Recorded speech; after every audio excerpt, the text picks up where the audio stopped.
के पास तो ऐसी इमरजेंसी पावर होता है, मगर ऐसे कामों में वाइस चांसलर को चाहिए था प्रॉपर सलाह लेके एकेडमिक काउंसिल, ये सेंटर ऑफ स्टडीज, ये सब के, तो इसीलिए वाइस चांसलर को चाहिए था ये प्रॉपर डेमोक्रेटिक डिसीजंस मेकिंग लेना।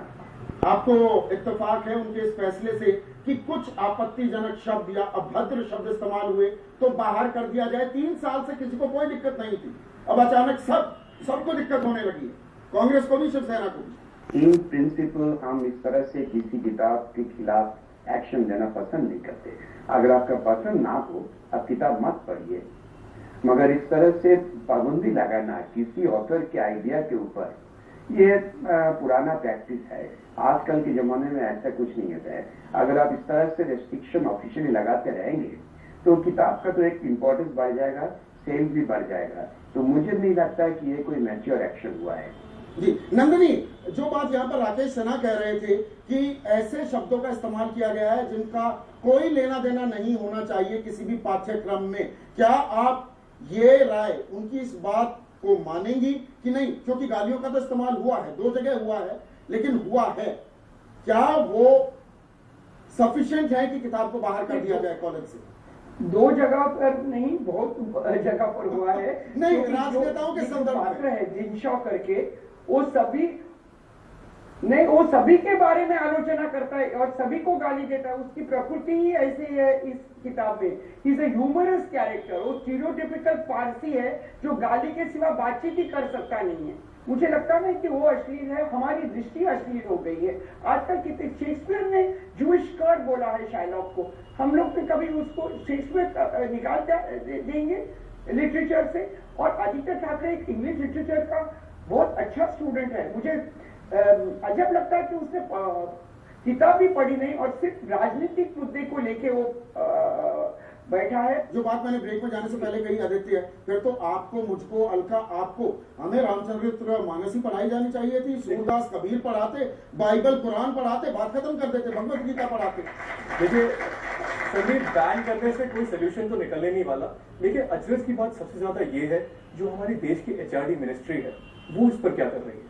उनको अपने विवेक का इस्तेमाल करना चाहिए, एक रिव्यू कमीशन इमीडिएटली बैठाना चाहिए, वाइस चांसलर से भी गुफ्तगू करनी चाहिए कि वो क्या समझकर 5 मिनट में, 2 घंटे में फैसले लेते हैं, किस बेसिस पर लेते हैं। क्यों एकेडमिक काउंसिल, जैसे भट्टाचार्य साहब ने बोला कि एक फॉर्मेलिटी प्रोसेस होता है, एकेडमिक काउंसिल से बातचीत होती है, जो रिकमेंडेड एचओडीज होते हैं उनसे बातचीत होती है, क्यों इस किताब के विषय में ऐसी बातचीत नहीं की गई? लेकिन मैं यहाँ कहना चाहती हूँ, दुष्परिणाम को सोच करके एक इमरजेंसी वो होता है, जैसे भट्टाचार्य जी ने कहा।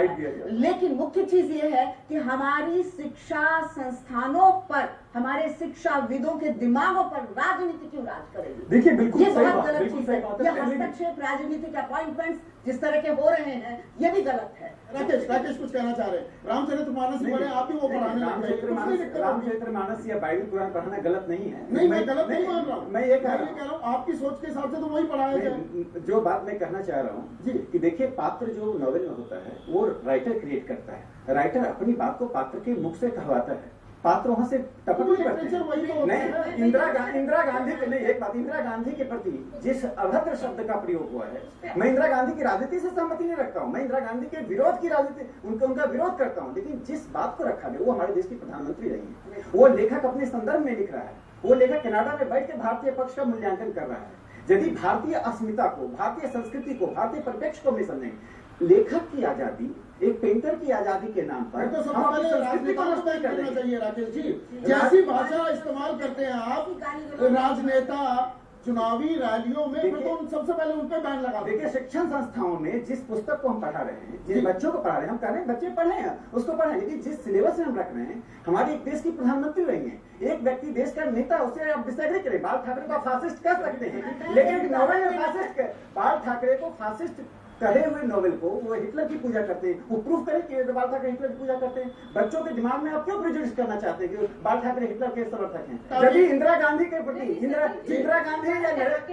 गांधी या नरेंद्र मोदी के प्रति यदि आप कोई शब्द का प्रयोग करते हैं तो विरोध होना चाहिए। चलिए मैं समझ गया आपकी बात, मैं समझ गया आपकी बात अलका। एक छोटा सा ब्रेक लेते हैं और ब्रेक के बाद यही सवाल